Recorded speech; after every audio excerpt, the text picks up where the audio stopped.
Hi all. ఇప్పుడే నెట్‌ఫ్లిక్స్‌లో రీసెంట్‌గా స్ట్రీమింగ్‌కి వచ్చిన 'ద రెడ్ ఎన్వలప్' అనే ఒక థాయిలాండ్ మూవీ చూసామాట. యాక్చువల్‌గా ఈ మూవీ వచ్చేసి మనకి ఏ లాంగ్వేజ్‌లో అవైలబుల్‌గా లేదు. థాయ్ లాంగ్వేజ్‌లో ఉంది విత్ ఇంగ్లీష్ సబ్‌టైటిల్స్. ప్లాట్ చదివితే కొంచెం ఇంట్రెస్టింగ్‌గా అనిపించింది. సో, మనకి యాక్చువల్‌గా మనం బేసిక్‌గా మూవీ లవర్ కాబట్టి పెద్దగా లాంగ్వేజ్ పట్టించుకోకుండా చూసామాట. మూవీ ఎలా ఉందంటే బాగుంది గైస్. నాకైతే భలే నచ్చింది. అంటే చాలా రోజుల తర్వాత కొంచెం నవ్వుకున్నా అనిపించిందన్నమాట. యాక్చువల్‌గా ఈ మూవీ జానర్‌ని ఎలా పెట్టాలో నాకు అర్థం కాలే. హర్రర్ కామెడీ అంటారో లేకపోతే ఏమంటారో నాకు అర్థం కాలే. ఒక గోస్ట్ ఉంటది. కానీ మొత్తం మూవీ అంతా కొంచెం కామెడీగా వెళ్తది. లాస్ట్‌లో ఒక చిన్న మెసేజ్ అనేది ఉంటదన్నమాట. మూవీ అయితే బాగుంది. ప్లాట్ ఏంటంటే స్టార్టింగ్‌లో మనకు ఒక అబ్బాయిని చూపిస్తారన్నమాట. వాడు యాక్చువల్‌గా గే. ఒక మ్యారేజ్ చేసుకుందాం అనుకుంటాడు. కానీ ఒక యాక్సిడెంట్ వల్ల తను చనిపోతాడనమాట. తర్వాత అక్కడి నుంచి సీన్ కట్ చేసి మన మెయిన్ యాక్టర్‌ని చూపిస్తారు. మన మెయిన్ లీడ్ వచ్చేసి ఒక పోలీస్ ఇన్ఫార్మర్ అనమాట. సో, వీడు ఆడుతూ పాడుతూ లైఫ్‌ని అట్లా గడుపుతూ ఉంటాడు. వీడు ఏది చేసినా పనంతా పెంట పెంట చేస్తాడనమాట. ఏది పర్ఫెక్ట్‌గా చేయడు. సో, ఒకరోజు ఏమవుతదంటే మనోడికి పార్క్‌లో ఒక ఎన్విలప్ అనేది దొరుకుతదనమాట. ఆ ఎన్విలప్‌లో ఏముంటాయంటే కొంచెం జుట్టు, నెయిల్స్ ఉంటాయన్నమాట.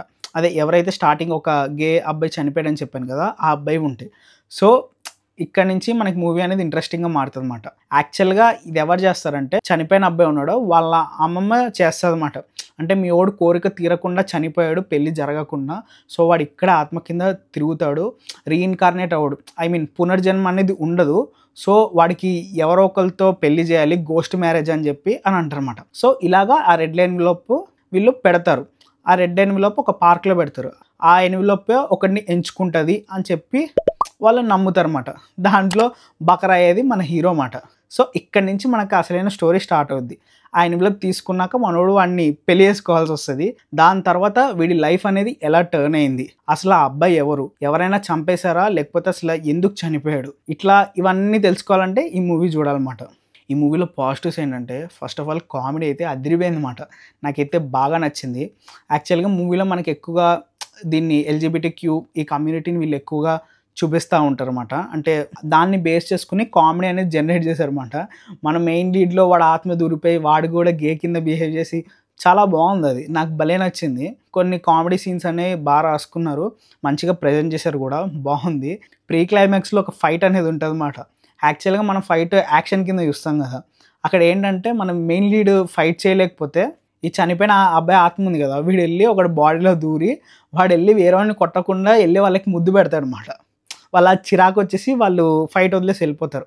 ఇట్లా కొన్ని కామెడీ సీన్స్ అనేవి డిజైన్ చేసుకున్నారు. బావుంది మాట. అండ్ లాస్ట్‌కి మనకొక చిన్న మెసేజ్ గూడా ఇస్తారు.